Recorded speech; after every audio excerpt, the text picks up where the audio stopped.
A drizzly afternoon here in Brunswick, Ohio sets the stage for the final day of the 2024 WRCL regular season as Premier Ohio hosts Force Ohio, the 2 seed, versus a team who's getting ready for their upcoming spring season. I am Nathan Smee on the call for you this afternoon as we have our final WRCL game of the week in the regular season. We still have playoff ball to look forward to, but as of right now, it's the Battle of the Ohio's, Force and Premier. First pitch strike from Jacob Rocky puts Freyhoff down to the count 0-1. Rocky has been nothing less than dominant so far in the WRCL season. He had a plethora of Ks last time we saw him in Game 1 of the doubleheader. He's looking to get his afternoon started in style once again. It's an 0-2 count here on the outfielder. The pitch misses up, makes it now a 1-2 count.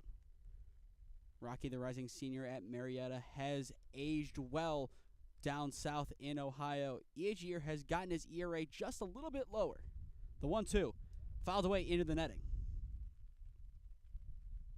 As for this Force team coming into play today with a 7-13 record, technically 7-12, but Game 2 of the doubleheader has been forfeited. So we're going to give them the loss right now and give Premier to win. So a 15-6 Premier team versus a 7-13 Force team. It's a first at-bat strikeout from Rocky. He's 1 for 1 on striking out batters today. Good enough for one away. Now here comes Hunter Klotz, the additional hitter. Usually here in the WRCL, we have 10 batters, a designated hitter for the pitcher, and an additional hitter.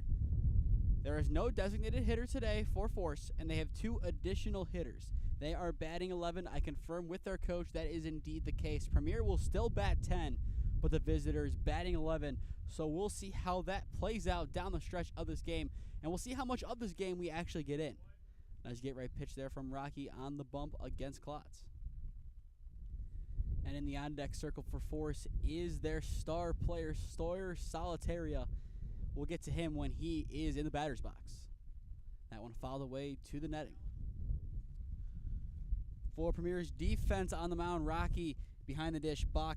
May is at first. Ilgauskas at second. Clavijo, haven't seen him since the B2 doubleheader. He is at shortstop. Ramos at the hot corner. And from left to right in the outfield, Drew Harvey, Brady Masiak, and Zach Gaspar.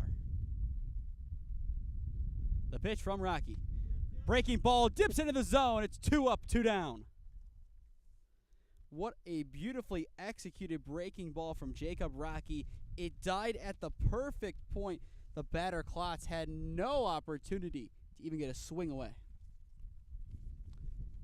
And now Rocky will enter the danger zone. Sawyer Solitaria, the last 2 games that we've covered of Force, have seen Sawyer step in the box with 2 away in the first. What has happened in each of those at-bats? Home run to left field, home run to right center field. He's been in this scenario the last 2 times, and only 2 times we've seen him play. Will it be 3 times the charm for the defense to retire Solitaria? It will not be. It's a 2-out single up the gut. It just bounced over the pitcher's mound, but nonetheless, Solitaria does his job. It is a 2-out single, and now this will bring up Dom Costello. We will have a pinch runner for Solitaria, who will be pitching today for Force. But nonetheless, Costello, in the last game that we saw of Force, they were trailing by around 5 late in the game. He ended up being the spark. It was a 2-run game at its closest, but in the end, Stark kind of got the job done. But it was Costello's single that sparked the rally.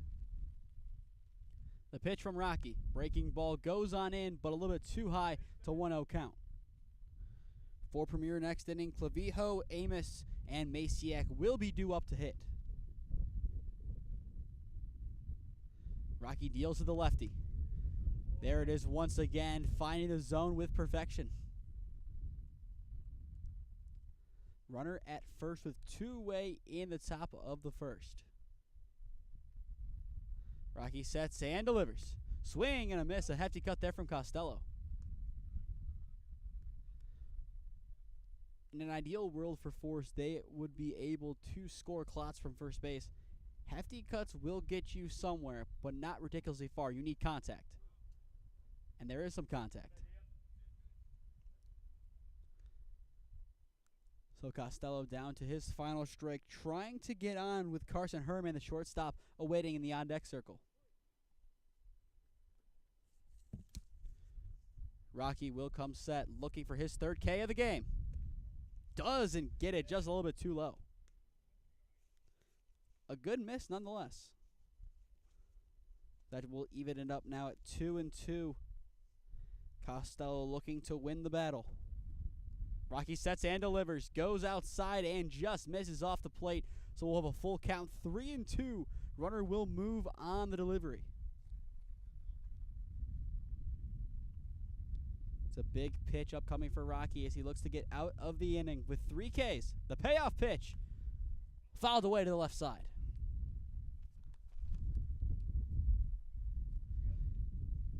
It's been a good battle here for the 4-hitter.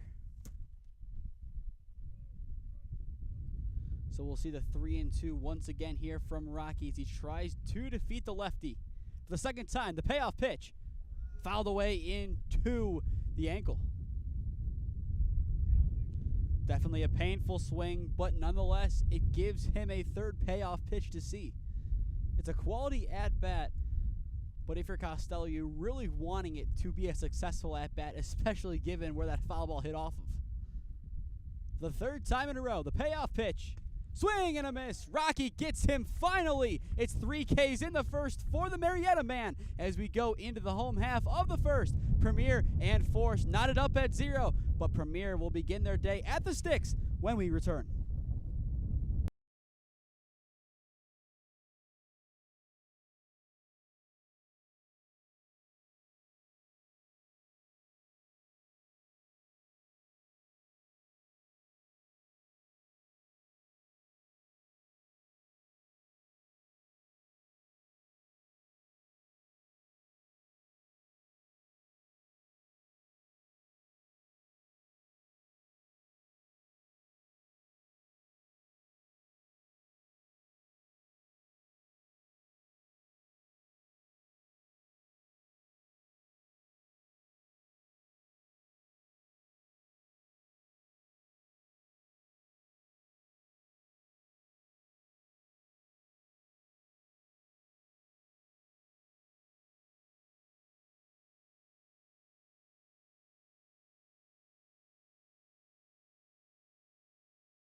Bottom of the first inning here in Brunswick. Still a 0-0 ball game. The only blemish going against the starting pitcher for Premier Jacob Rocky was, of course, a hit from Sawyer Solitaria, who's pitching today for Force. This will be the first time we get to see the former Wildcat on the bump, as he will be tasked with retiring Jacob Clavijo, Jack Amos, and Brady Masiak. The 3 due up in the home half of the first for Premier. Solitaria's first pitch of the game runs a little bit too upstairs. Makes it now 1-0 count on Clavijo, the shortstop. Have not seen Jacob Clavijo since the first doubleheader we covered against B2 on June 9th, but he had a solid outing in those games. And it's a leadoff single for him as he just somehow finds a way to split the left side of the infield. It was a perfectly placed ball. The shortstop and third baseman, Herman and Serdenak, both charged it, but neither of them could get a clean look at it. So after the leadoff single from Clavijo, up steps Jack Amos, the additional hitter. The rising sophomore, Brian Stratton, played his high school ball at Indian Creek. Played in 27 games, 42 games this past year, batting .322 with 2 home runs, 25 RBIs, and 18 stolen bags. had a great start to life with Bryan and Stratton and looks to continue his fine-tuning this summer to get ready for an even better sophomore campaign. If he impresses there, he might find his way out of Bryan and Stratton to somewhere even better, potentially a MAC school. Hit off the bat into left field, and it's carrying, somehow goes over the left fielder's head. Freyhoff had no read on it. Going into third base is Clavijo. It is a double for Jack Amos. The wind helped him out a lot, but nonetheless, 2 runners now in scoring position with none away for Premier. It looked like an awkward single off the bat, but the wind gave a generous blow over Freyhoff's head. Absolutely no read on the ball. That is not his fault by any means. The wind is playing nasty tricks on the outfielders today. And now up steps Brady Masiak, going back to that B2 doubleheader. He did a lot of damage in that game. After Masiak, it goes to Zach Gaspar. This is where you get to the heart of the lineup. In most games, it was Masiak, Gaspar, and Jeremy Patchett. But today, it will be Drew Harvey, the left fielder, stepping into the 5-hole.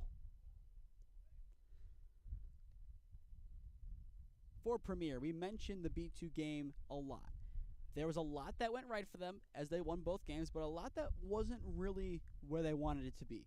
Compare them from June 9th to now on July 14th, you have 2 completely different ball clubs.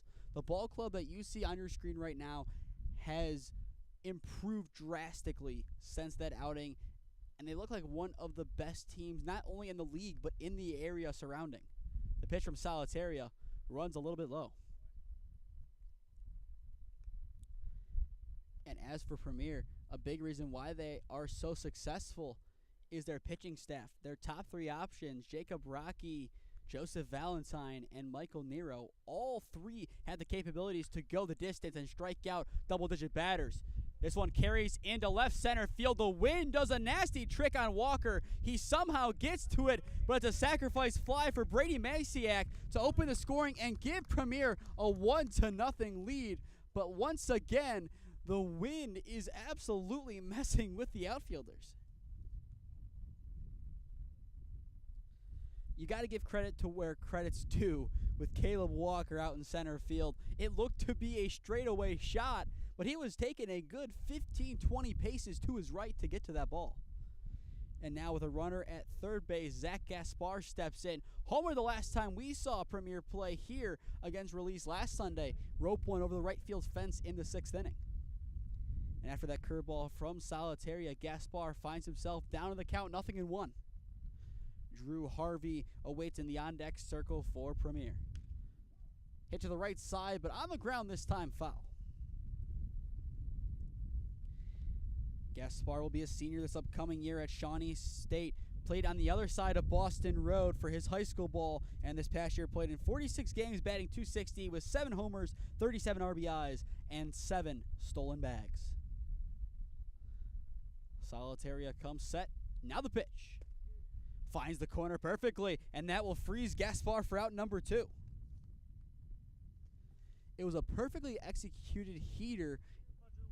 It had a little bit more movement on it than maybe expected, and it also had a little bit more room on the outside corner if Solitaria wanted to truly paint, but nonetheless, it's in there. The last 2 batters retired, and now up steps Drew Harvey with the Ducks still stranded over at third. The pitch. Swing and a miss. Not a bad cut by any means from Harvey, but nonetheless, he's down in the count, 0-1. Harvey, a rising sophomore at Walsh, played his high school ball here on this field. Didn't have the bleachers behind him for most of his career, but they're here now. The pitch from Solitaria. Hit off the bat into right center field and caught. Excellent job by Cam Allen to track it down in the right center field gap to retire the side, but not before Premier can put a run on the board. End of 1 in Brunswick. Premier leads it 1-0.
Top of the second here in Brunswick. The computer is now once again being charged. So that is not one way I'm going to lose this feed, ladies and gentlemen. My power cord may or may not have decided that the one part that attaches into the other part wanted to fall out in the middle of the first inning. But here we are. Everything's still intact. And we still have the best word in the English language, warranty. But nonetheless, Rocky, 3 Ks thus far today, gives a first pitch strike to Herman, the shortstop. It'll be him, Bartone, and Fetchick due up here in the top of the second for the visitors. Rocky will set and deliver. Ground ball hit to the left side of the infield. Clavijo scoops it up, throws across the diamond with plenty of zip, and finds May's glove for out number 1. Nice jump there by Clavijo. He read the ball off the bat perfectly, charged it, didn't have to go down on it with the extra hand, used the glove, scooped it up, and a missile launched across the infield over to his first baseman is in time to retire Herman. And now with the one away, up steps Neil Bartone, the catcher, one of 5 Ignatius grads on this team. The pitch from Rocky. Hit off the bat into right field and into the Premier bullpen.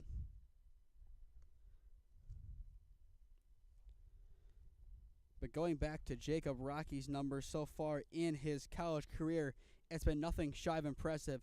From a 9 ERA in 2022 to a 5.89 ERA in 2023, and then finally in 2024, had a 2.67 ERA with a 4-1 record, 32 Ks in just over 30 innings pitched. That gives him 61 Ks across 3 years. Hit to the right side and just sneaks into the outfield for a 1-out base hit. The catcher does his job to get force in business at the sticks. So far, 4 force, 2 hits today. Both came from Ignatius grads and both had pinch runners. And speaking of Ignatius grads, Rocky as well is one himself. But just a couple years ago, I believe, if I'm doing my math correctly, he would then be 3 years older, so he should be class of 2021, if I'm not mistaken. My math could be wrong, ladies and gentlemen. Curveball breaks into the zone to 0-1 count to begin this at-bat on Heath Fetchick. He caught Thursday night 4 force, did all he could, but a lot of wild pitches. Really couldn't do much with it. The pitch from Rocky goes a little bit up. That will even it up 1-1 on Fetchick. Fetchick, a rising sophomore at Seton Hill, went to Chardon High School, has some championship pedigree, won back-to-back-to-back state titles with the Hilltoppers in football. Hefty cut there as Rocky goes low. It's now a 1-2 count. Caleb Walker, the center fielder, awaits in the on-deck circle for force.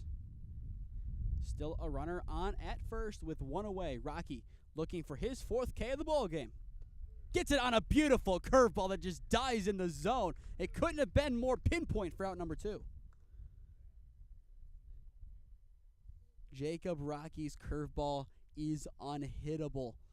That's the second time he's frozen a batter this game. It's the same pitch. It goes from outside to in. It's a dangerous pitch to throw because if the batter times it up, he can easily rope it into left field over the left fielder's head and say goodnight to a baseball easily. And that's the dangerous thing with his breaking ball as he throws it again and it hits the corner. It's a gutsy pitch to throw, but Rocky knows how to execute it, and that's what makes him such an elite ball player. The 0-1 goes once again with it, but that will even it up 1-1 as he just misses upstairs. For Premier in the home half of the inning, Reed Fleming, David Ilgauskas, and Dylan May, the 3 due up to hit. Rocky comes set, checks over at first, and throws back. Is it in time? Not in time. An excellent pickoff move from Rocky. He was definitely close to getting the runner there. But as a lefty, he's given a lot more freedom to attempt the pickoff move. And if it wasn't for the throw being as high as it was, he definitely had the runner out. The breaking ball, just misses off the plate. A good miss at that, as it looked really good from our angle. But nonetheless, our angle isn't the definitive angle. There's a reason why I'm not in the blue behind the dish and I'm up here in the booth. The 3-1 count. The on-deck circle is Cam Allen, the right fielder.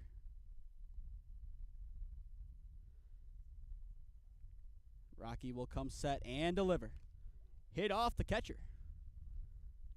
Bach got a wake-up call behind the dish as it hits off of him, but nonetheless, that will make it a full count, 3-2. And I assume the action will be for later, but nonetheless, Michael Niro, the rising sophomore at Walsh, is getting warm in the bullpen. Hasn't started throwing yet, but just doing some basic arm stretches. That is one of the three pitchers I mentioned in the build-up to this game that would play an impact in Premier success in the playoffs, as they had the 1-2-3 punch of Rocky, Valentine, and Niro. Payoff pitch misses upstairs, so it's a 2-out walk for Caleb Walker, which will force their first runner in scoring position of the ball game, which also happens to be the tying run. Now here comes Cam Allen, the right fielder, with 2 away, as he looks to move along the runners and potentially tie the ball game up.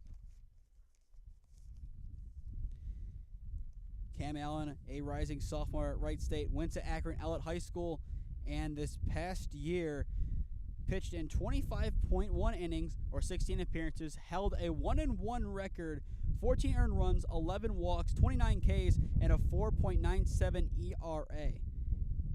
But here's where it gets interesting for him. 13 of those hits and 10 of those earned runs were against Northern Kentucky and Ohio State. So in those games, 4 appearances, 6.1 innings pitched, and a 14.7 ERA. Get rid of those 4 games, he's allowed 13 hits, 4 earned runs in 12 appearances, 19 innings, and a 1.89 ERA. And you can tell just the competitor he is as he beats out the throw from Clavijo. It's an infield single to load the bases. But seeing what Cam Allen just did on the base path with that kind of hustle and knowing what he can do on the mound, granted not against Ohio State and Northern Kentucky this past year, is nothing short of impressive. A 1.89 ERA in a healthy sample size is really impressive from a freshman. Even a senior doing that would be unheard of unless you're looking at a Power 5 school, your A&Ms, your Tennessees, your Vanderbilts of yesteryear, those kind of schools. You have to put the thing about Vanderbilt in there, as they really struggled this College World Series. I don't believe they made it anywhere near Omaha. If I'm not mistaken, they were not seeded and lost in round 1. The pitch from Rocky. In the zone, an excellent frame there as well from Bach. It would have been a strike regardless, but just moved it in a little bit closer.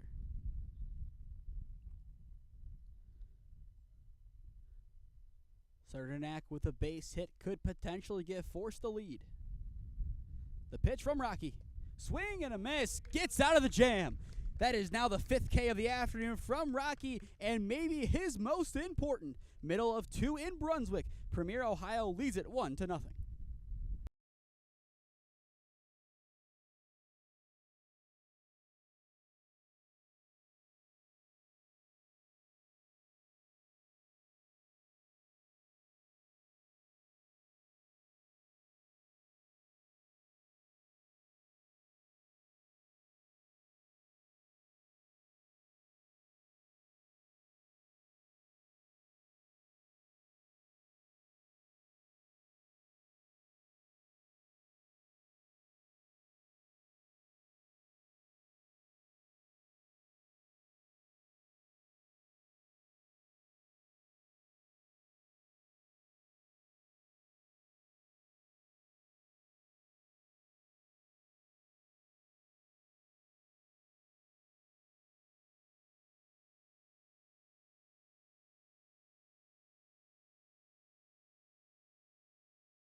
Premier's 6, 7, and 8 hitters due up in the home half of the second inning as they lead this ball game 1-0 over Force, Ohio in the final 2024 WRCL regular season contest. It's been a good game so far, back and forth. Force stranded, the bases loaded in the top of the inning. How does their defense respond in the home half of the inning? As realistically, it has to be a momentum blow for them. You leave 3 on in a 1-run ball game. If this is the final score, which I don't think it will be, just given how potent both these offenses are, it would be really, really painful to look back on, especially with this being the last game that a lot of these guys will play for a while. Having that thought of, we were so close to scoring a run and so close to tying or winning that game, and we just didn't get it done. In the words of Morgan Wallen's 98 Braves, we got close, but close doesn't cut it. The pitch from Solitaria goes outside and goes over the backstop. Almost hit us up here, maybe missed by, 5 feet? I have to be careful what I wish for. I said a couple weeks ago I've never had a foul ball come greet me in the box. Last week had 2 and almost had 1 right to the face today. Once again, that is why you get your equipment insured. Well, my life's still intact for the time being. We continue on as David Ilgauskas steps in the box for the first time. The pitch. Nice block there behind the dish from Bartone to keep Fleming honest. It's a 1-0 count to begin this at-bat on Ilgauskas.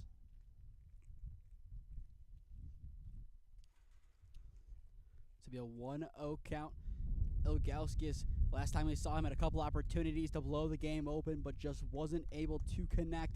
He looks to change that today and will now work with a 1-1 count after that ball hits the outside corner.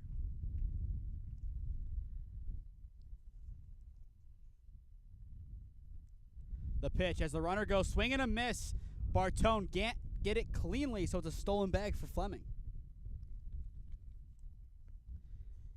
Ilgauskas, a rising sophomore at St. Vincent College, went to St. Ignatius High School and is also the adopted son of Cavs legend Zildjius Ilgauskas. He was adopted back in 2009.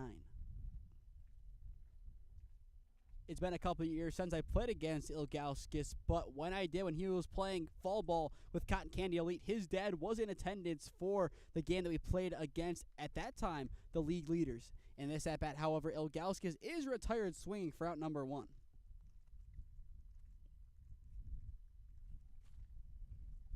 Now up steps Dylan May, the first baseman for Premier.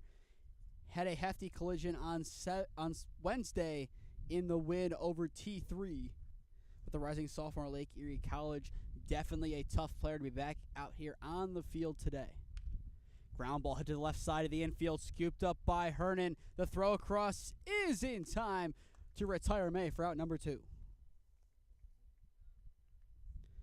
Nice throw across by Herman. Able to find his first baseman, but nonetheless, Fleming now stands 90 feet away from home with Chris Bach, the catcher, stepping up for his first cuts. Bach, a rising junior at John Carroll, played his high school ball for the Bees of Brecksville Broadview Heights. In 2022, earned Suburban League Player of the Year honors, was a PBR All-State mention, and this past year played in 8 games, batting .200 with 2 RBIs for John Carroll. He will look to have one last good campaign in the OAC before John Carroll exits the conference and goes to play in the other conference that most of the Division III colleges in Ohio play in. In the on-deck circle after Bach is another catcher in Ed Ramos, who has been on a tear as of late in the WRCL. Premier left a runner stranded over at third base last inning. They look to not do the same this time around. Solitaria just misses upstairs. For Force Ohio, the 11, 1, and 2 hitters will be due up in the third. The pitch. Tries to go outside, but just misses. Solitaria definitely not happy to not get the call on the outside corner.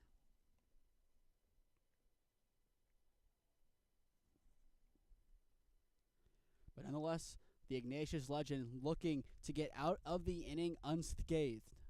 The pitch goes low and just finds the outside bottom corner to retire Bach and the side alike. A runner once again stands 90 feet away from home for Premier, but he's left stranded. End of 2 in Brunswick. Premier, Ohio still leads it 1-0.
Top of the third inning here in Brunswick. Trent Albert, Kyan Freyhoff, and Hunter Kloss, the three due up to hit for Force Ohio. If you were just tuning in to this broadcast, I am Nathan Smee on the call for you this afternoon. We've had a little bit of drizzling rain throughout the game thus far, hoping it holds off.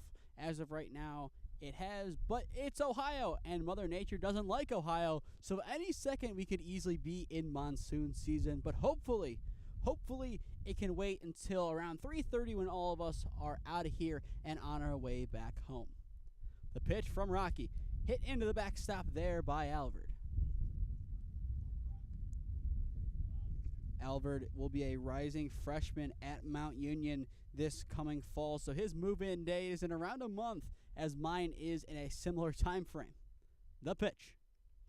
Curveball just misses. Alvord played his high school ball at Nordonia this past year, batted .303 with 9 RBIs, 2 doubles, 25 runs, and a team best 12 stolen bags. Ground ball hit to the right side. May scoops it up and steps on first to retire Alvord for out number 1. Nice job by May to stay low on the ball. As we saw last week, the lip of the grass onto the dirt has a mean hop most of the time. So May did the right thing staying low in a position where if it did hop, he could easily react to it. Or, in this case, it stayed down, he could also react to that. And now here comes Kyan Freyhoff, the left fielder. The pitch from Rocky, breaking ball, just goes foul.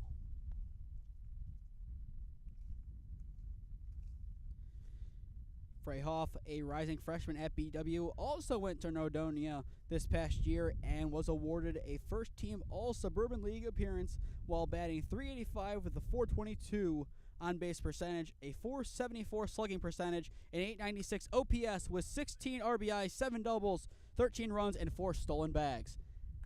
And his hustle pays off there as he is safe at first. He is now going to try and turn for 2. He slides and is in there with ease. No contest. It's a runner in scoring position with 1 away as the hustle from Freyhoff pays off. Just unfortunate there. Even with the flip, he probably was safe. But nonetheless, Hunter Klotz now has an opportunity to move Freyhoff along the bases and potentially tie the game up. Hunter Klotz, a rising senior at KSU, went to high school at Central, which is in Pennsylvania. Batted .242 with 11 RBIs, 4 doubles, 3 home runs, 21 runs, 20 walks, in 66 at-bats in 27 games, 20 of which were starts in this past year. He looks to carve out a slightly bigger role for himself with the Golden Flashes this upcoming year. The pitch, breaking ball perfectly in the zone. The trademark is back. It's a 0-1 count. And on cue, the drizzling has continued.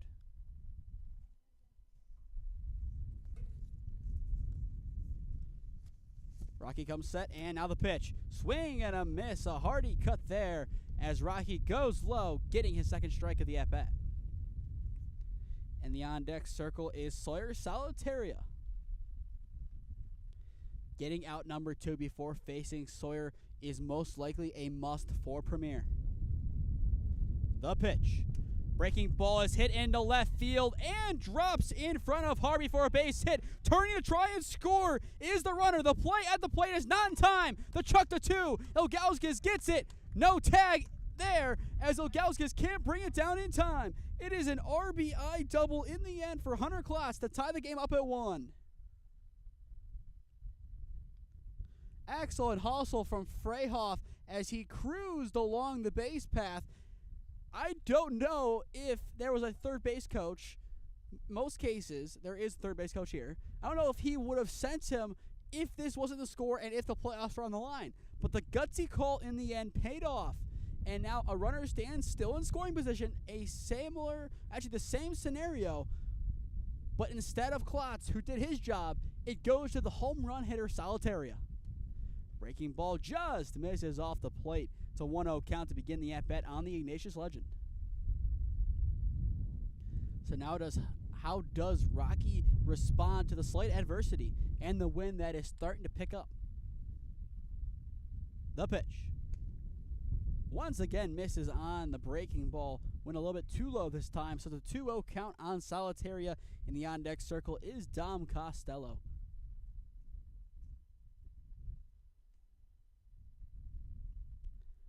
Rocky will set and deliver. Just misses once again off the plate. 3 decent misses to make it now a 3-0 count on Solitaria. Most cases, this is where you just lob a pitch down the middle and take your strike. Solitaria would swing at that. Just clips the corner, making it now a 3-1 count. But Rocky, even on the 3-0, had to be careful. Knowing Solitaria's tendencies, if a meatball is in the sweet spot of the plate, he's going to swing no matter the count. 3-1, just misses off. The curveball doesn't break in time, so it's a 1-out walk for Solitaria. Now here comes Dom Costello, the first baseman for Force. Still 1 away, now 2 runners on. Costello, the rising sophomore at Gannon, played his high school ball at North Olmsted while playing football and baseball for the Eagles. Earned first-team all-conference and district honors in baseball, and this past year hit .227 with 18 RBIs, 4 doubles, 1 home run, had 15 runs and 1 stolen bag in 35 games, 32 of which were starts for Gannon. He starts down in the count 0-1. His first time up, he struck out swinging with an opportunity to score Solitaria. Rocky will come set with 2 runners on behind him. Now the pitch. Swing and a miss, a hefty cut, but I believe he gets some contact on it. Looked initially like he was going to miss, but in the end fouls it away. Once again as well, this is the only game of the day that we have, as game number 2 has been forfeited by Force. Rocky sets and delivers. Breaking ball just dives on into the zone once again. Retires Costello for the second time on strikes for out number 2. Give Rocky now 6 Ks on the afternoon. It's a big, big out to get for Premier Ohio. And now Carson Herman, the shortstop, steps back up, grounded out to his shortstop counterpart Clavijo, his first time up. Rocky sets and delivers. Misses up. It's a 1-0 count. For Premier in the home half of the inning, Ramos, Clavijo, and Amos all due up.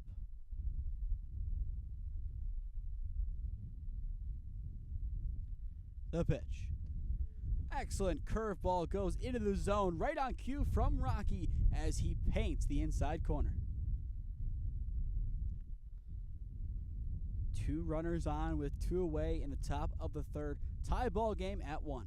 Breaking ball once again goes from outside to in and just gets into the zone.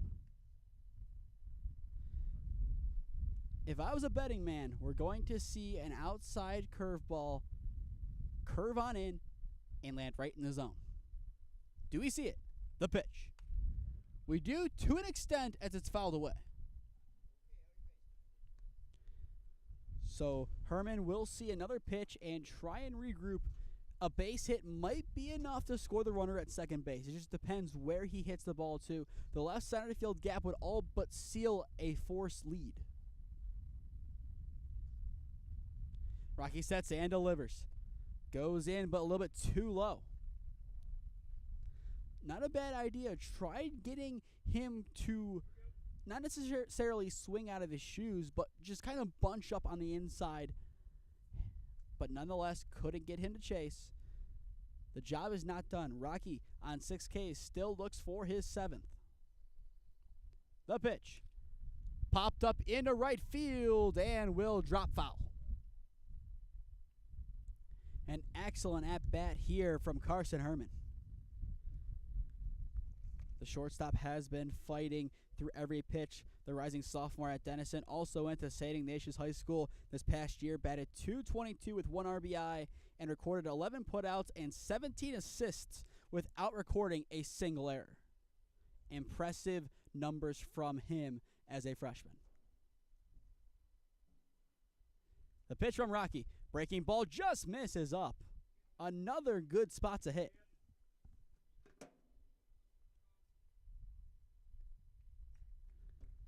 Rocky has been close, but not close enough on many occasions. Can he get the job done on the shortstop? The payoff pitch. Swing and a miss. Harmon cuts through and can't connect. Give Rocky 7 Ks through 3. We go to the home half of the third. Still a 1-1 ball game as Forest was able to tie it up.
Tie ball game in Brunswick as we enter the home half of the third inning. It's a 1-1 ball game, courtesy of an RBI double from Hunter Klotz of Force, who knotted the game back up in the top of the third. If you're just tuning in, I am Nathan Smee on the call for you this afternoon. We have some still exciting action in the WRCL regular season.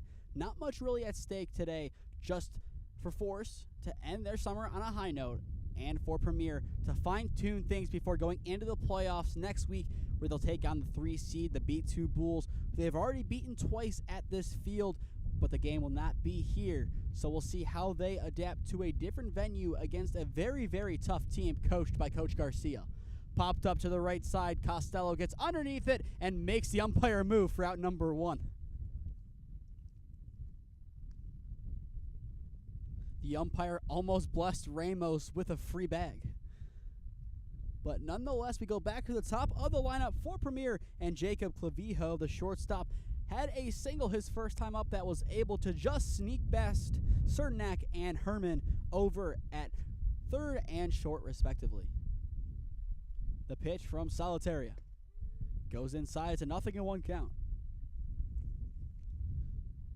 Clavijo, the rising sophomore at Suwan, the University of the South in Tennessee, went to Mill Creek High School and had one at-bat this past year in college.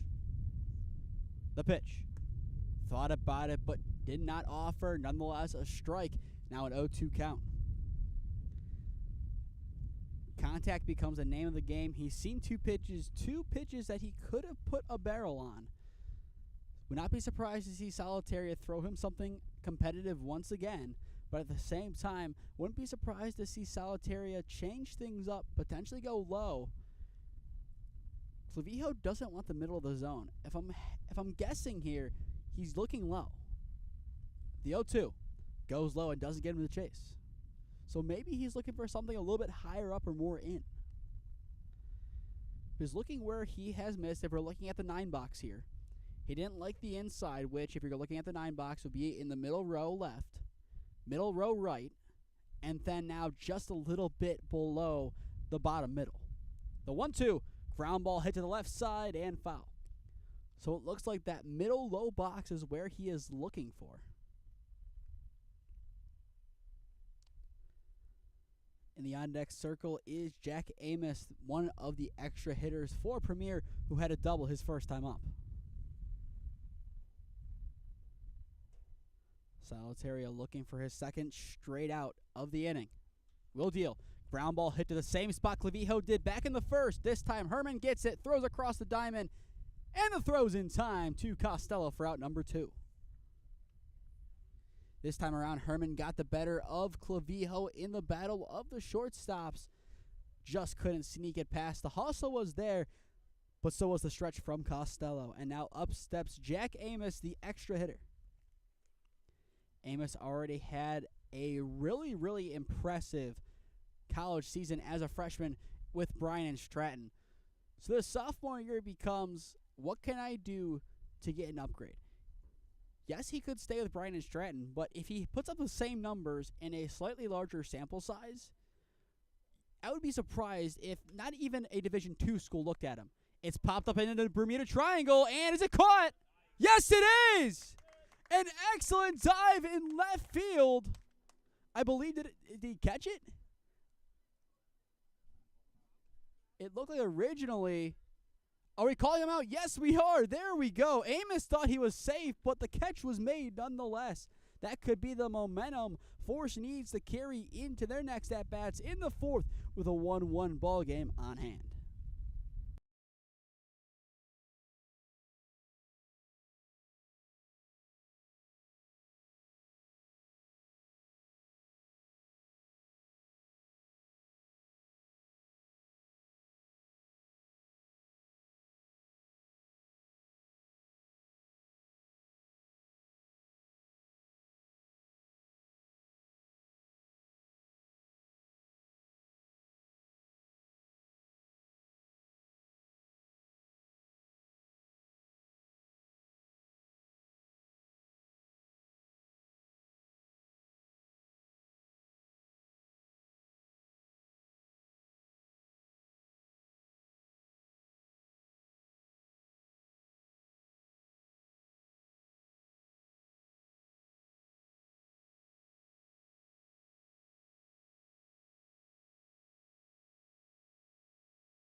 Premier has made the call to the bullpen here in the top of the 4th inning. Up steps Michael Niro, the former Padua Bruin and current Walsh Cavalier.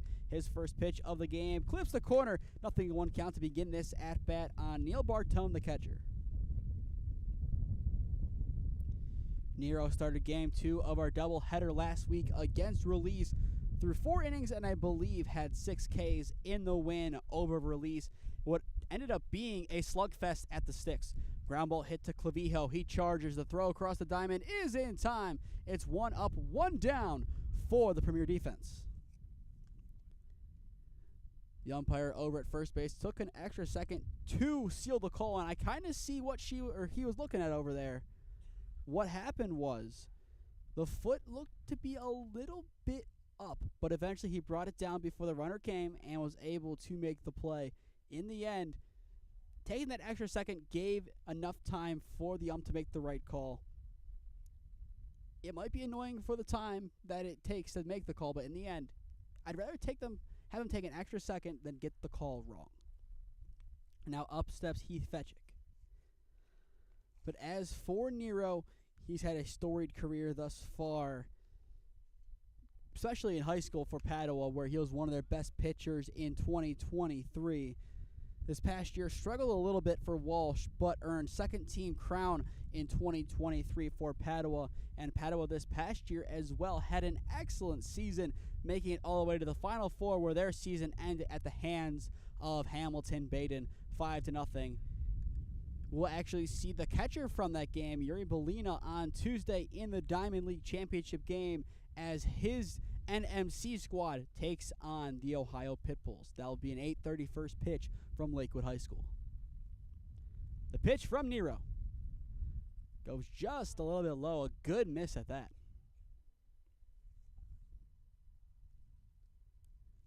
Niro looking for his first K, and out number 2. Will deal.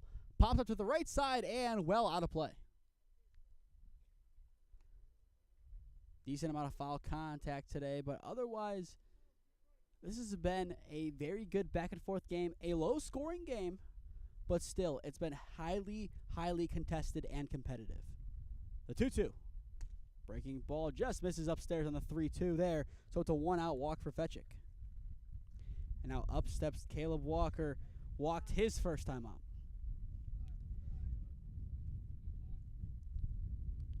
Walker, I believe, as well, made a play in center field earlier in the game. Both one away. He has an opportunity to move the runner, Fetchick, along. If Forrest wants to get back in this game, now is our time to strike, get a lead in hand, and work from there. First pitch he sees is fouled out of play, 0-1 count.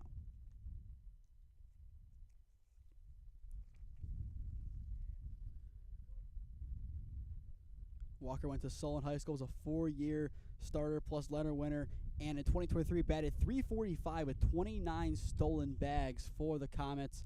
Impressive stats from him back in high school. And as a rising sophomore, he looks to one-up those numbers this upcoming year. He's looked solid so far in summer ball. He just needs to be able to translate it over into college. That's what a lot of these guys need to do. Some of these guys you'll see batting low for college or have high ERAs and turn around the summer league and put things together.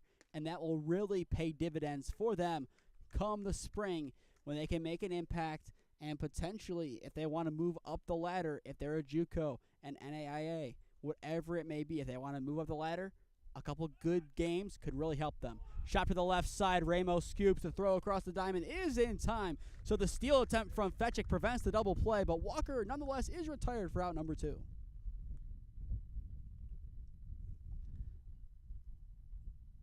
It's one of those plays that looks genius, but you can never truly know what is going to happen.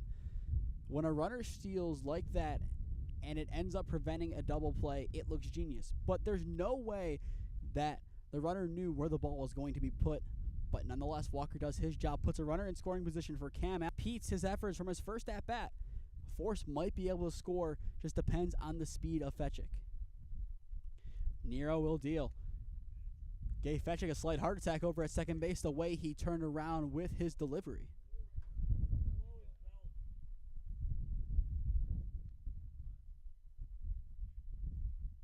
Niro sets, checks over the shoulder, and delivers.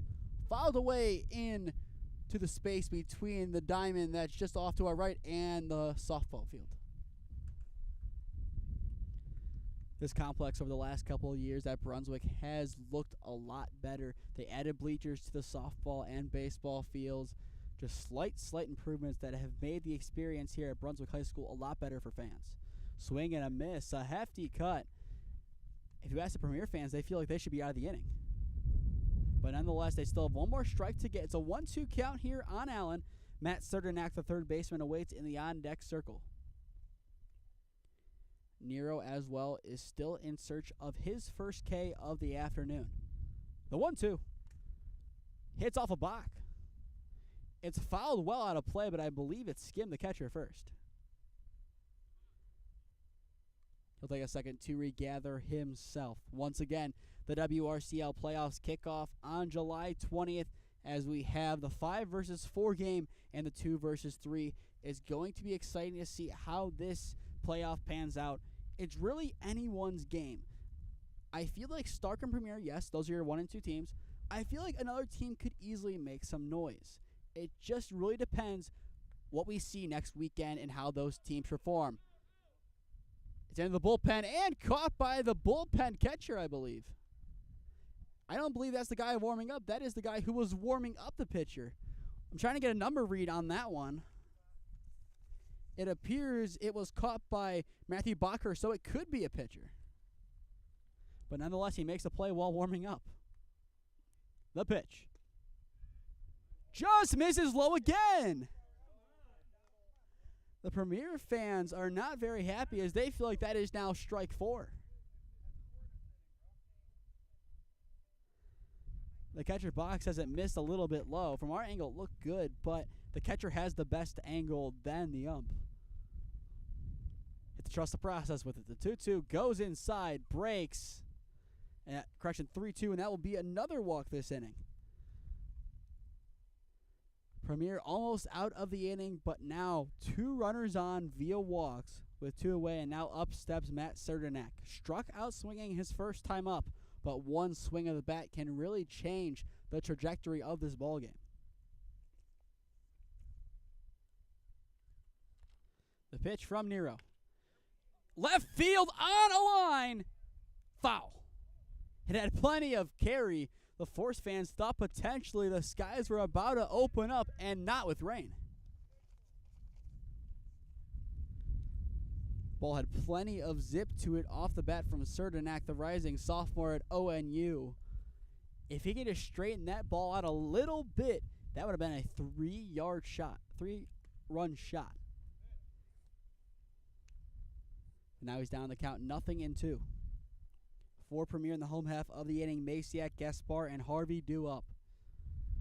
Force has already left plenty of runners on the base path. Can Niro strand 2 more? The pitch. Swing and a miss. Gets him on 3 pitches as Niro earns his first K at the right time to retire the side. Halfway through the ball game, it's a 1-1 ball game. It's exciting thus far, but we still have plenty more action when we return.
Masiak, Gaspar, and Harvey due up in the home half of the fourth inning.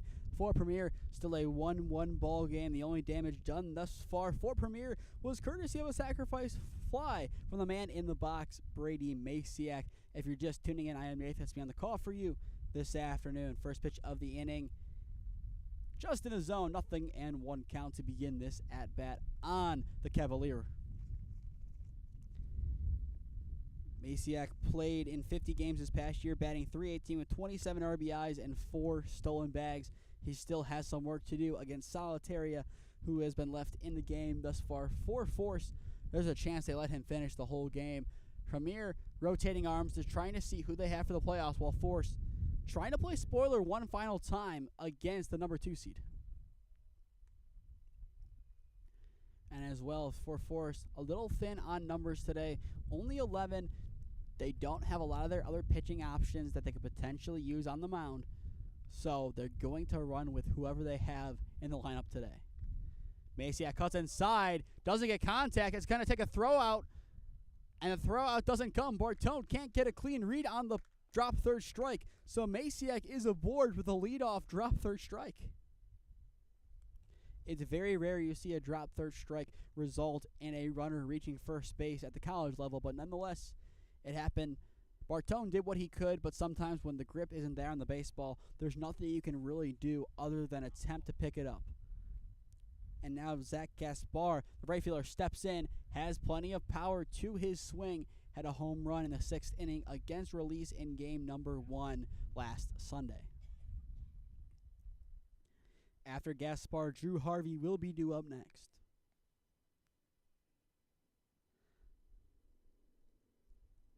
Solitaria will come set and deliver.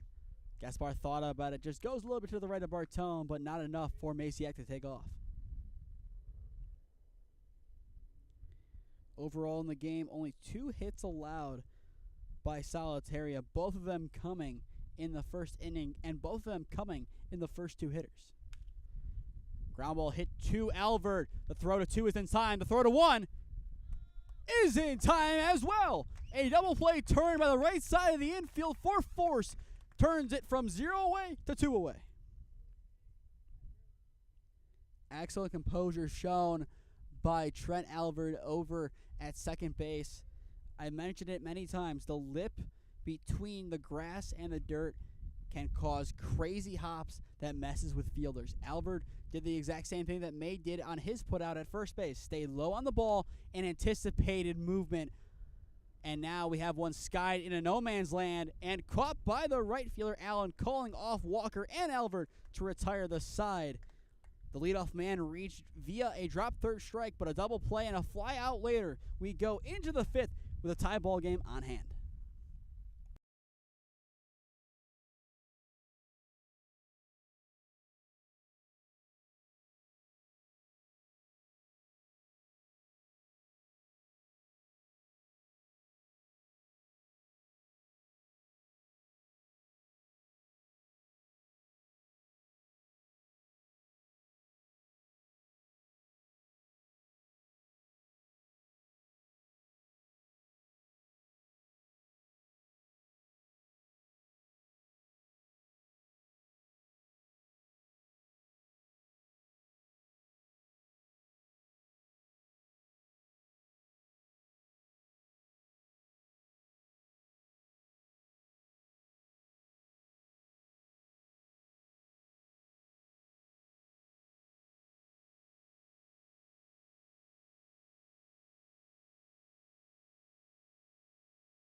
Top of the 5th inning here at Brunswick High School. Still a 1-1 ball game as both sides have played excellent defense thus far.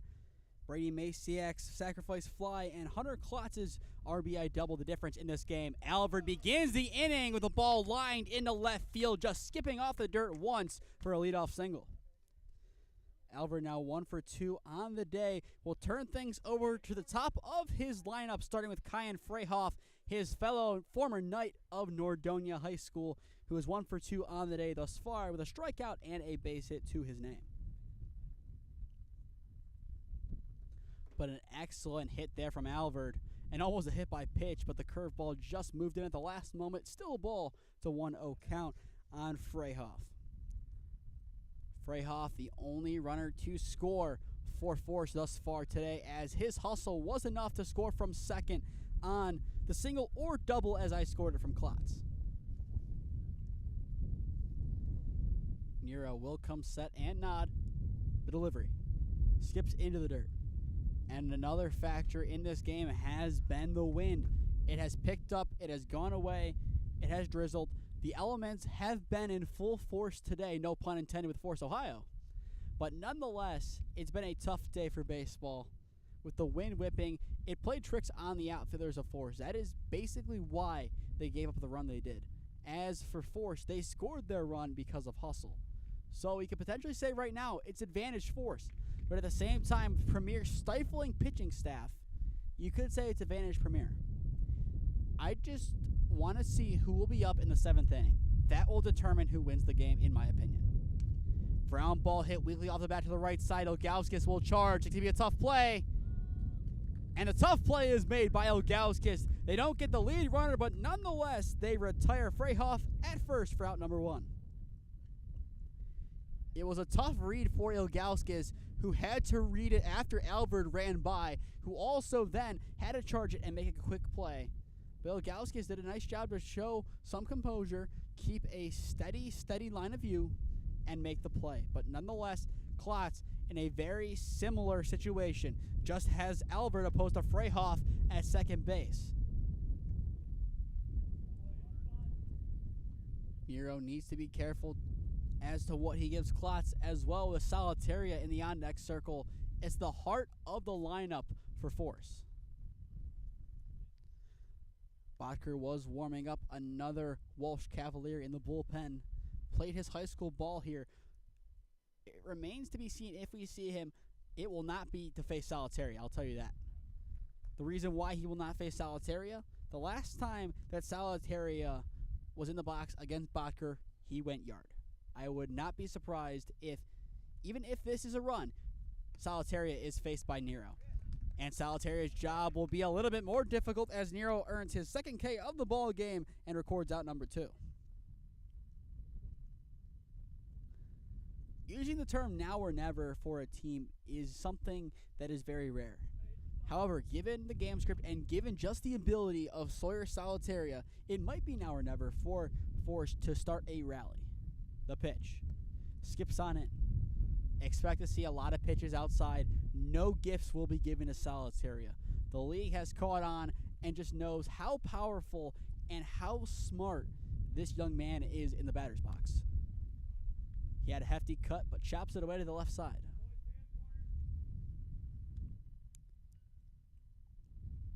After Solitaria, Dom Costello will be due up next.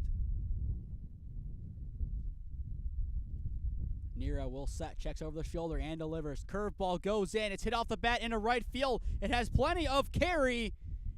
And getting underneath it is Gaspar to retire the side. Maybe 20 feet away from going yard was Solitaria, but it's not enough to score a run. Middle of 5 in Brunswick. We still have a 1-1 ball game on our hands. It should be an exciting finish. Stay tuned as Premier gets back to the sticks when we return.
bottom of the 5th inning here in Brunswick, Ohio. It'll be Fleming, the pinch hitter, Patchett, and Dylan May due up for Premier as they look to regain the lead. As of right now, it's a 1-1 ball game. I am Nathan Smee on the call for you this afternoon. Last inning, when we said Ilgauskas made a play, it was not. It was Jeremy Patchett who checked into the game for Ilgauskas at second base. Still, the same things can be said. He did an excellent job to keep his composure and stay low on the ball like May did. But he'll have an opportunity to bat next. And it appears we do have a new pitcher on the mound for Force. I believe that is Mitchell Tarnowski.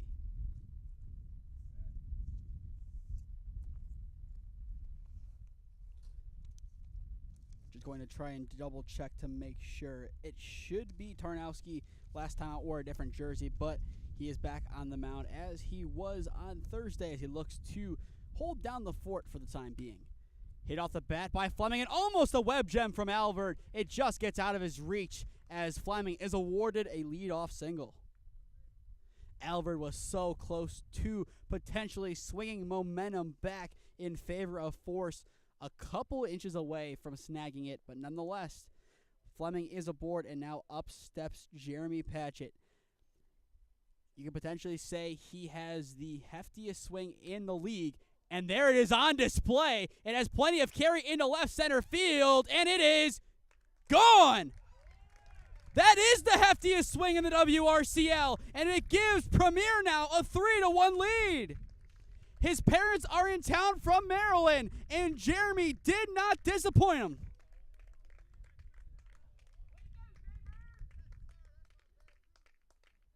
One of his teammates yelled, "That's my Babe Ruth." He has a swing like him, we'll say that much. But that had plenty of carry. The wind didn't really have to help it. The announcer's drinks actually helped the batter for the first time this year.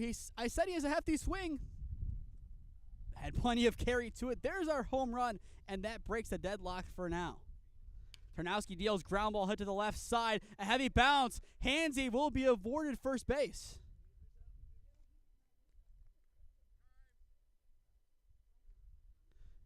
A hefty bounce off the chest there of Serdenak.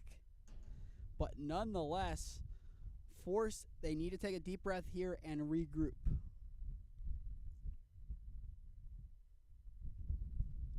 But that home run is definitely a momentum killer. And now it looks like we will have a catching change as well. Eric Coote steps into the box for the first time today in place of Bach. So if you're just tuning in, Patchett in for Ilgauskas, Hansey in for May, and Coote in the game now for Bach. And as well, if you're just tuning in, the deadlock has been broken by a 2-run shot to left center field by Jeremy Patchett. Tarnowski comes set, nods, and delivers. Ground ball smack to the right side and foul. Niro looks like he's trying to coach first base. Couldn't make the play. We've seen a couple coaching fielding plays this season. Maybe none better than Coach Mosely of Force, who's not here today, while taking a phone call, made a play. And coaching third. It was an impressive play. The pitch from Tarnowski goes inside. A nice strike there. Tarnowski just needs to settle in, needs to shake off the damage. It happened. You can't go back and replace it. It'll be Costello, Herman, and Bartone the next time that Force steps up. They're going to really need to make something happen. It's skied into no man's land in left field and caught by a Serdenak over at third base for out number 1. Force was in desperate need to get an out, and they were able to finally get it. Now up steps Ed Ramos. Flashback to the game against Force last Saturday. He had not only a 3-run shot, but a grand slam as well. 2 home runs, 7 RBIs in the big win over Force at Westlake. The pitch from Tarnowski.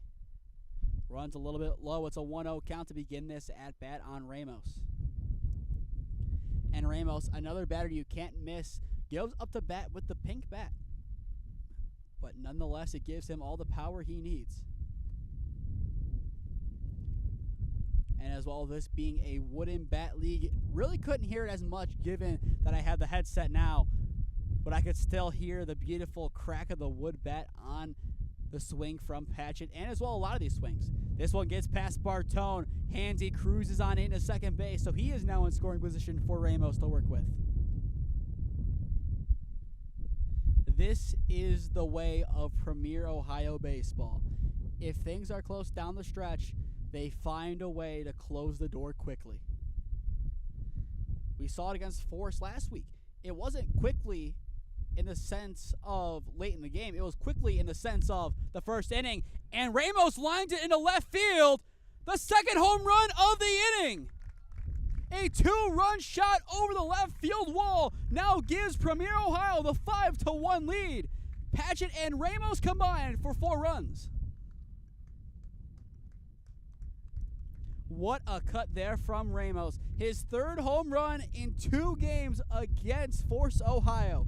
It's something about the opponent, and Jeremy Patchett goes up to talk to him too, and they embrace as they celebrate both of them having 2-run shots in the same inning. And now even more so if you're Force, how do you respond to the adversity of 2 2-run shots? And now up steps Clavijo. We go back to the top. 1 for 2 on the day.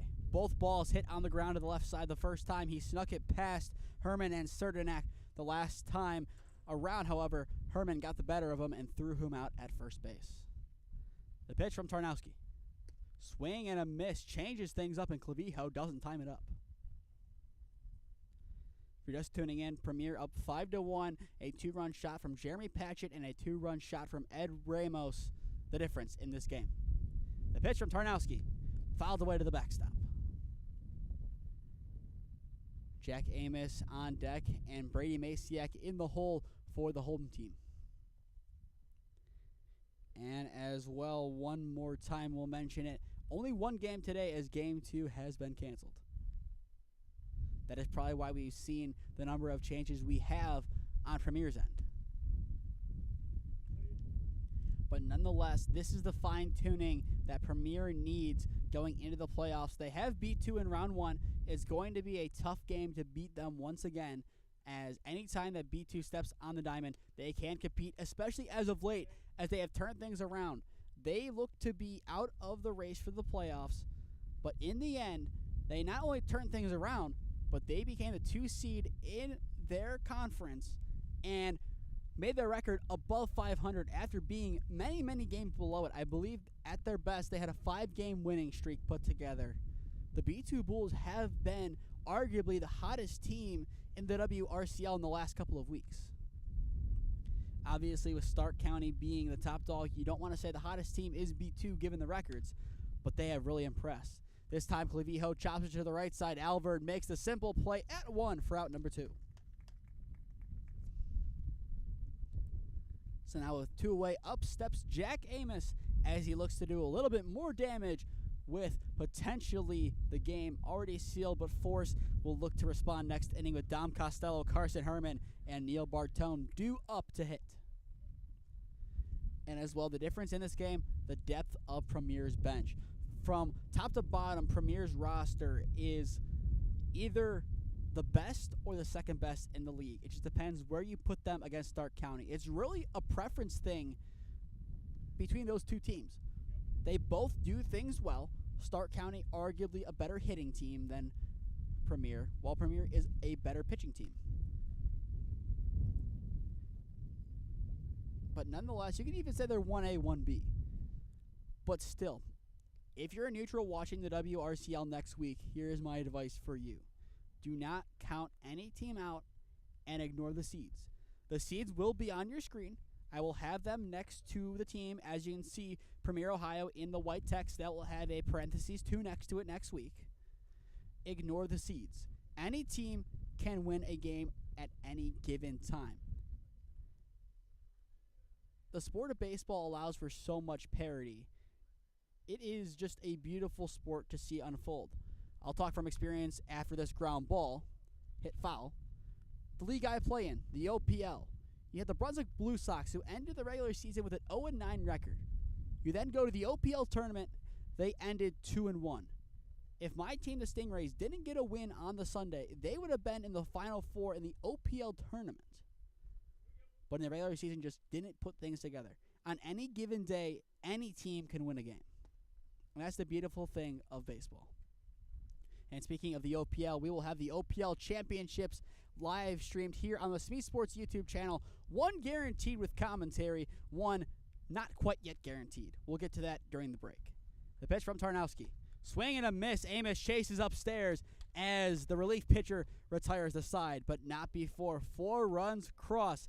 Middle or end of 5 here in Brunswick. Premier leads at 5-1. But before we go to break, to explain the OPL Championships on Wednesday, here it is. The 6 o'clock game for the 16U division, that game we broadcasted live here with commentary. The game at 8:30 is in the 18U division. After being told on Tuesday that we were out, teams didn't play games, so the Strongville Stingrays are now the 4 seed. They tomorrow will take on North Coast at Bulkin Park in Fairview, the 1 seed. If my team gets the win, there will be a stream live on the Smee Sports YouTube channel. However, for either the majority or the whole game will not have commentary. It just depends. Most games I rotate behind the dish with a catcher I have a lot of respect for, Tyler Maxwell, who actually came from Premier. So it just depends where I'm rotated in that game. If we end up losing tomorrow and we're out, we'll have full commentary. It just depends on how tomorrow shakes up. If we even play tomorrow, there might be rain on the radar. It just depends on how things shake down. Either way, I'm looking forward to it. It's a madness. Our group chat went nuts when we found out we're in the playoffs. It was one of those I'll never forget moments in my playing career. For the 3rd time now, thought I was done playing baseball, but not quite done with this beautiful game quite yet. As for the Diamond League, both games will be broadcasted live with commentary on Tuesday at Lakewood. The 15U between the Snappers and Release at 6. And then 8:30, Yuri Bolina's NMC takes on John Barnes' Ohio Pitbulls in the 18U division. Shouldn't have any crazy new developments that wouldn't have me do those games, but you never know. This is Ohio. This is parody. This is baseball. For some reason, things always change. I will communicate the results of the OPL tournament, or OPL playoffs, I should say, for lack of a better term. Once we know, you'll find out who is playing in those games, and you'll figure out which games will have commentary, which ones will not. I'll step aside for a second as Botker warms up to come on and pitch for Premier.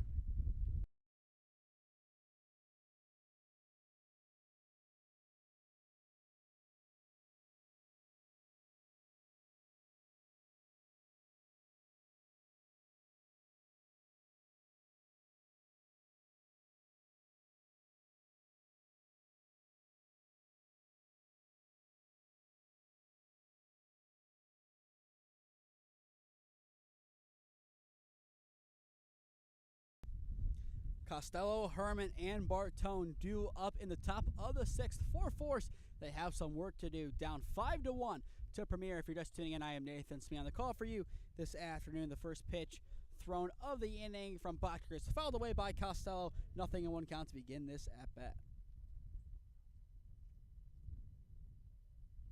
Botker, the new pitcher, goes to Walsh University and played his high school ball right on this field at Brunswick High School. If I am not mistaken, Botker is a rising junior. So far today, we've seen a pitcher from Marietta, Walsh, and now Walsh again. The pitch from Botker runs inside, almost clips Costello, but just misses the Gannon man.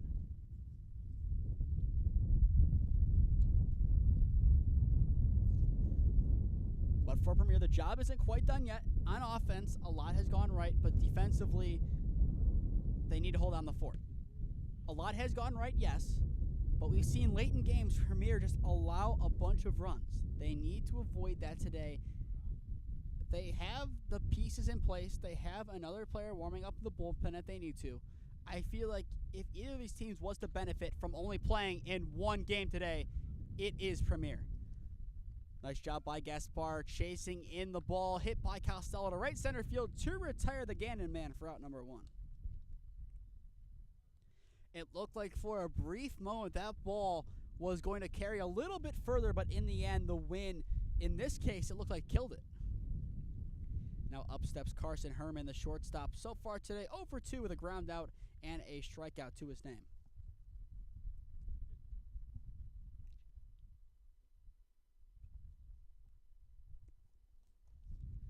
Bacher getting back to work, going now against Herman.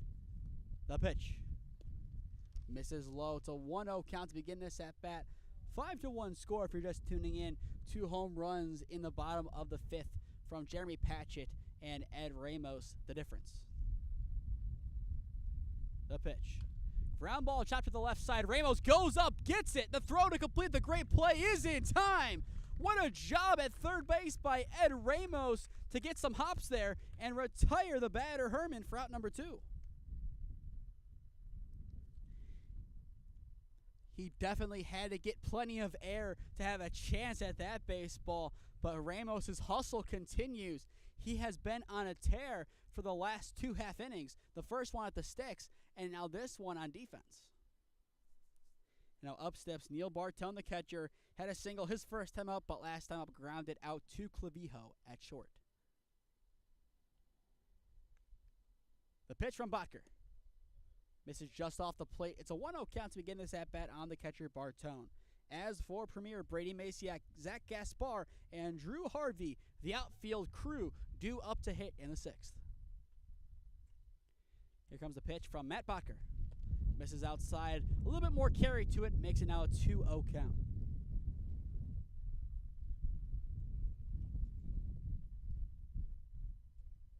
The wind still periodically whipping on through.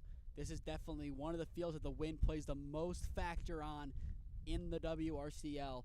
Even on a clear day, we saw it last week, plenty of wind just kept coming through. Today, slightly different, a little more cloudy, had rain to begin, but now the sun has come out, but the wind still continues. Ground ball hit to Ramos once again on a hop. The throw across is not scooped there. Hansy couldn't get a clean read on it, so Bartone reaches on the throwing error. That is why you hustle down the line. Nice job by Bartone. Hustle is in the DNA of Ignatius. Everyone knows that. There's a reason why, no matter the sport, they are so successful. Even when football had a quote-unquote down year, they went to Jerome T. Osborne Stadium and won a playoff game against a very, very tough Mentor team. As for basketball, they won a state title for the first time in a long time. Shout out Coach Joyce. They looked really good throughout this season. And baseball, they didn't make it really, really far in the playoffs, but they hustled every game. Going back to the Westlake game, Solitaria's home run in the 7th, giving Wildcat Nation plenty to celebrate as well. Him breaking the hits record at Lakewood in the playoffs, another great moment. Ignatius knows hustle, and Bartone, a great example of it on first base. Ground ball hit to the left side by Fetchick, but foul. Once again, Premier will take on the B2 Bulls on July 20th to begin the playoffs, as that will be a semifinals clash. The winner of that game will then take on the winner of the 1 versus 4/5 game on Sunday. The pitch from Bacher. The back pick. Not in time. An excellent effort there nonetheless. Coot had a great idea, but just didn't get it down in time. Sometimes as a catcher, being active behind the plate is more important than the pitches you call. There's a reason these pitchers are in place. There's also a reason why these catchers are where they are. Curveball there. Fetchick just had to lean out of the way. Almost leaned into it if he wasn't careful. Bartone definitely as well. Still needs to be careful over at first base. Doesn't want to get back picked. You never want to make the last out on a throw out from a catcher in an inning. The back pick attempt from the mound. Another close one, but this time around he's also safe. And correction, it's Herman over there, not Bartone, as Bartone was courtesy ran for. But nonetheless, Herman getting a little bit dirty over at first base, just trying to make sure he doesn't get picked off by either the pitcher or the catcher. That pitch runs upstairs. Makes it now full count, 3-2. Bacher trying not to lose Fetchick. Premier was almost out of the inning, but a throwing error changed that. A walk here could potentially be the ticket to get Premier not in the driver's seat. And it's caught in left field instead. Harvey does an excellent job to track down the ball in the center field gap between left and center to retire the side. Force had some potential, but wasn't able to execute. They will have 3 more outs to work with, but before they have a chance, Premier gets back to the sticks when we return.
Bottom of the 6th inning here at Brunswick High School. Premier right now, all they have to do if they want to is put some insurance runs on the board as they already lead it 5-1 courtesy of 2 2-run home runs, the first from Jeremy Patchett and the second from Ed Ramos in the bottom of the 5th.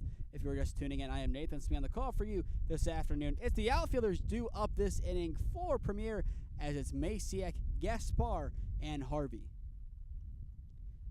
Masiak so far today, an RBI on a sacrifice fly back in the first inning and a strikeout to his name. Once again, we'll be back on July 20th to conclude the WRCL season.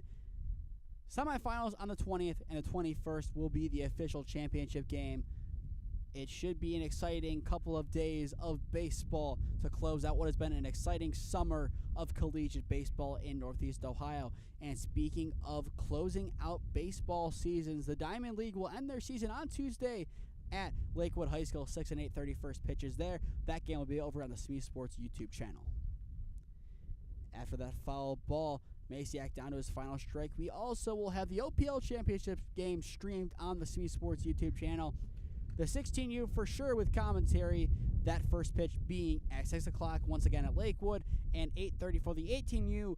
That game just depends on if my team, the Strongsville Stingrays, beat North Coast tomorrow. But nonetheless, it's been an exciting summer of baseball from start to finish. We got the start back in the Tim Lally Diamond League Memorial Tournament at the beginning of June. A month and a half later, we're about ready to say goodbye to summer baseball. Masiak gaps it into left center field. He will turn and go to 2. He is in with plenty of time. It's a leadoff double for Brady Masiak as Premier continues to cruise. That's another player going back to the beginning of our summer baseball coverage that really impressed and really gave us a taste of what the WRCL is all about.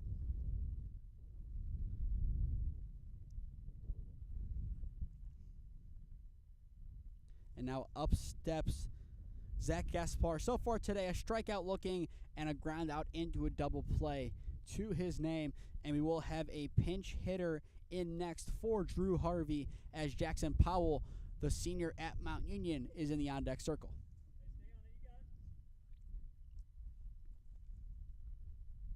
Tarnowski looking to get out of the inning unscathed and give his team a chance going into the top of the 7th, where they'll need to rally and put up 4 runs.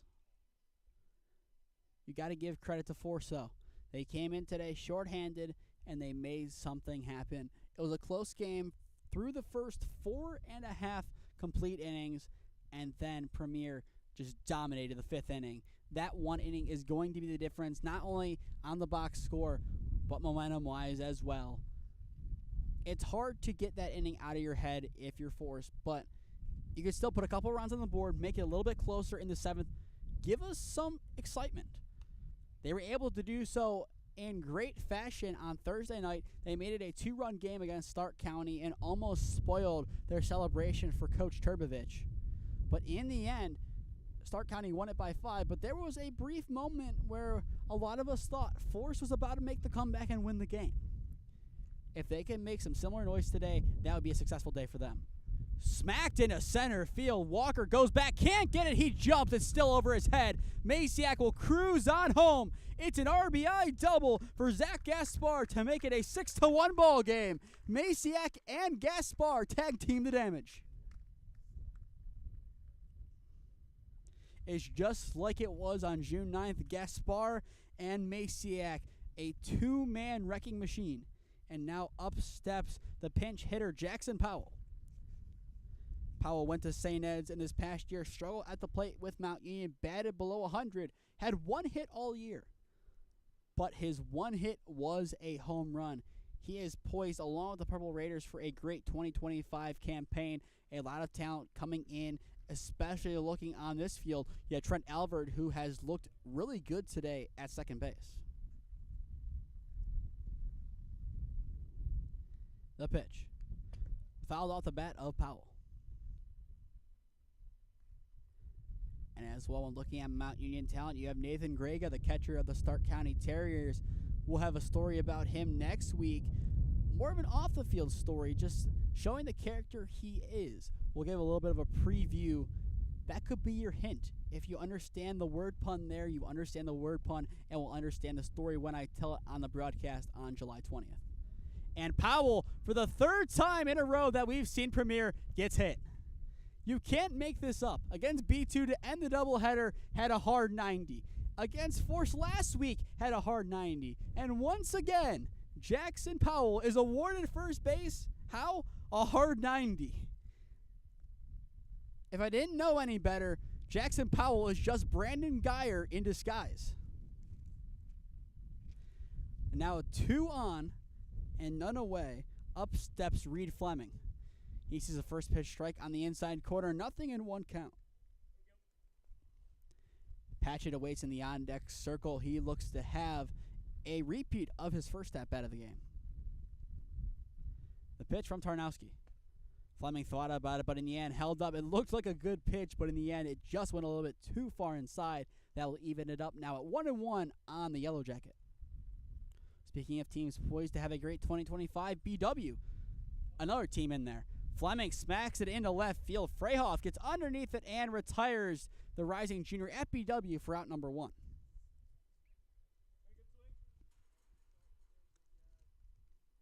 And now here comes a tough batter to retire in Jeremy Patchett. 1 for 1 on the day with a 2-run homer hit into left center field that ended up breaking the deadlock, and thus far has been the momentum that Premier has needed to lead this one 6-1. He has 2 runners on this time around. The pitch. Popped up and just goes over my head. Foul. Nothing in 1 count. And as well, I believe this is the last summer broadcast where I will not be in a press box. So, given the way that the foul contact has jumped off the bat here at Brunswick, I am very grateful to be going in a press box to end my summer coverage. The pitch. Misses low. A nice block there from Bartone. But as well, take this time to give a shout out to Brunswick High School for their hospitality, allowing not only Premier to use this field, but allowing us to be able to come here and broadcast. Appreciate them. Able to give them coverage whenever I can. Ground ball hit to the left side. Alvord to complete the double play. He does.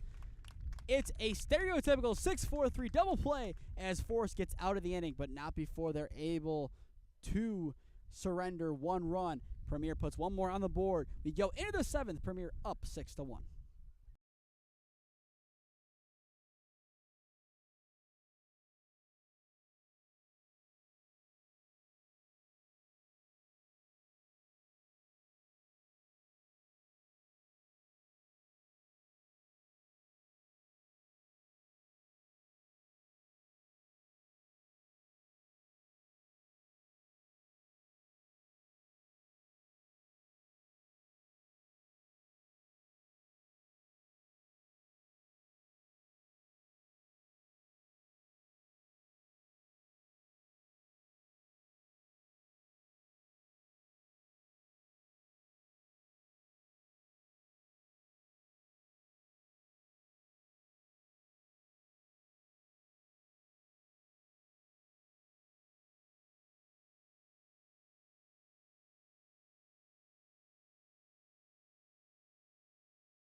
Premier has made the call to the bullpen in the top of the 7th inning. Henry Mates, the rising sophomore at Heidelberg, will come on to pitch to see this game out. He'll be the 4th pitcher Premier has put on the mound this afternoon. If you're just tuning in, I am Nathan Smee on the call for you in this final 2024 WRCL regular season clash. It'll be Caleb Walker, Cam Allen, and Matt Serdenak. The three due up this inning for Force to try and make something happen down by 5. Walker so far today has walked and grounded out. His dad is actually in attendance today, a very well-known figure in NEO basketball. He just put on a very successful summer league over at Warrensville and Lutheran West. Covered a couple of those games, so a big shout out to him for allowing myself and Vanilla Sports to cover those games. It was exciting to see that summer league and excited to see some madness in which Canton McKinley got the big win. The pitch from Mates goes outside, and they'll even it up 1-1 on Walker. I'm sure you can hear it on the mic. The wind is just whipping on through. We'll see how the batter and the pitcher responds. But nonetheless, in a game that the elements have reigned supreme, it has been Premier that has dominated. When the field conditions were perfect, Premier came out on top. And as well, going back to that first inning, had the win not been as potent as it was, maybe a couple more catches are made in the outfield, and maybe we have a different ball game. But nonetheless, it's 6-1. And now after that K from Mates, Premier is 2 outs away from sealing their final victory of the regular season. With a win here, Premier would improve to 16-6 on the year. Force would then end up being 7-14. And now up steps Cam Allen, the right fielder. A base hit and a walk to his name thus far, along with a couple putouts. He has played a solid game over in right field. The pitch from Mates. Breaking ball goes in but misses. Makes it now a 1-0 count on the right fielder. Serdenak awaits in the on-deck circle for Force, and after him, it's Albert in the hole. This time he misses outside. Makes it now a 2-0 count. Mates right now is just trying to find his spot and find the sweet spot of the zone while also giving Allen a challenge. The 2-0 is lined up the middle. It's a 1-out single for Cam Allen, the right fielder, whose excellent day at the sticks continue. His final stat line today will probably read 2 for 2 with 2 singles and a walk. Not a bad way to end his summer season. And now with 1 away, up steps Matt Serdenak, the third baseman. Made a couple plays so far today, but at the plate, 0 for 2 with 2 Ks. A double play would do it for Premier. Allen goes. The throwdown is not there. So Allen, as well, with his 2 for 2 exploits, adds a stolen bag to it. Sometimes you have to make something happen for your team, and that is the perfect example of it. He had to steal. He had to try and give some kind of spark to Force. And even if a run doesn't score, Allen has done all he can on the base path. He's going to take off again. And once again, the catcher can't read it cleanly. Cood can't get a good hold on it, so Allen now has 2 stolen bags in a row. Is he taking off again? Do we have a suicide squeeze on our hands, potentially? Mace is trying now to settle in after the runner at first has moved all the way to third. Just misses off the plate once again. It's been a day of a lot of close misses. I wouldn't be surprised if he tries to hammer that spot one more time. See if he can get the call on the inside just a little bit more. Runs it a little bit too far inside. Serdenak almost reaching. Just needs to be patient, needs to protect. If he sees a pitch he likes, he needs to give it a ride. Otherwise, be patient in there and keep the game going. Swing and a miss. Chase is low. So now Serdenak in a tough spot here. Struck out twice today. Really needs to make contact here. The pitch. Popped up well into center field. And it's caught. There is going to be no tag over at third. It goes past Kuhn. The runner's going to come for the game. Not in time. Allen takes home after not tagging, making it a sacrifice fly from Serdenak, making it a 6-2 ball game. It looked like for a second that Allen thought the game had 2 outs, not 1. In the end, the play is made after the overthrow and the missed cutoff. But with 2-way up steps Trent Albert, the second baseman. He'll be a freshman this upcoming year at Mount Union. The former Nordonia man looks to make an impact one last time this summer. After him, it goes to Kyan Freyhoff, Hunter Klotz, then Sawyer Solitaria.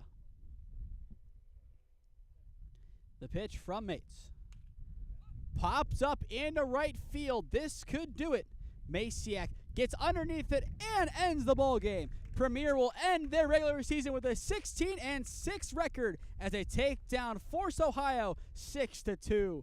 It looked like it was going to right field, but in the end, Masiak went in the right center field gap. He split the difference and made the play. Your player of the game, it can go to a number of players, but it's going to go to 2. Ed Ramos and Jeremy Patches, the 2 home run hitters. They made the difference in today's game as they really impressed today. Jacob Rocky as well, an excellent outing on the bump with 7 Ks through 3 innings. We will see Rocky, Valentine, Niro, and the whole Premier crew next Saturday as they take on the B2 Bulls in the WRCL playoffs.